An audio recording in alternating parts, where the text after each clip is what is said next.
Corona మళ్ళా వస్తుందని తెలిసే కదా ఎంత వీలైతే అంత జాగ్రత్త ఉండాలి, మాస్కులు మరవద్దు, శానిటైజర్లు ఎంబట పెట్టుకోవాలని డాక్టర్లు చెప్తూనే ఉన్నారు. ఇదంతా పక్కకు పెడితే అసలు మన ఇండియాలో కరోనా కేసులు ఎందుకు పెరుగుతున్నాయి? ఇప్పుడు వచ్చే కరోనా డేంజరా లేకుంటే డేంజర్ కాదా? పురాగా తెలుసుకుందాం పాండ్రి. తూ నీ అవ్వ నిమ్మలం లేకుండా మళ్ళీ వచ్చి పాడైంది కదా ఈ అడ్డమైన కరోనా బీమారి. ఈడికే 3 ఏండ్లు ఏగి ఏగి సాలైనం, తీసుకున్న పగ జాలనట్టు మళ్ళా మోపైంది. దినాం కేసులు పెరుగుతూనే ఉన్నాయి మన తాన. దేశం మొత్తంలో 1000కి మీదనే కేసులు నమోదైనాయని ఆరోగ్య మంత్రిత్వ శాఖ చెప్పింది.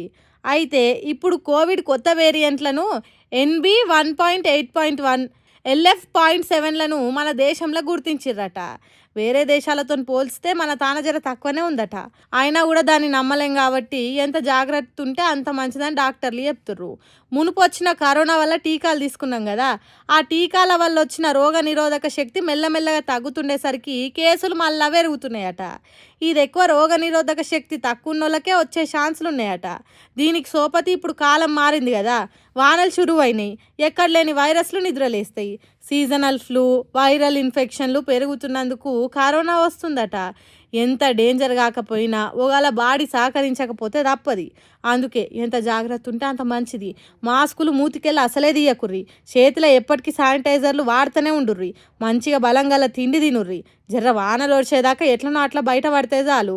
మరీ ముఖ్యంగా పెద్ద మనుషులు పిల్లలు మాత్రం చాలా అంటే చాలా జాగ్రత్తగా ఉండుర్రి. ఏమంటున్నాం పైలమ్మలా?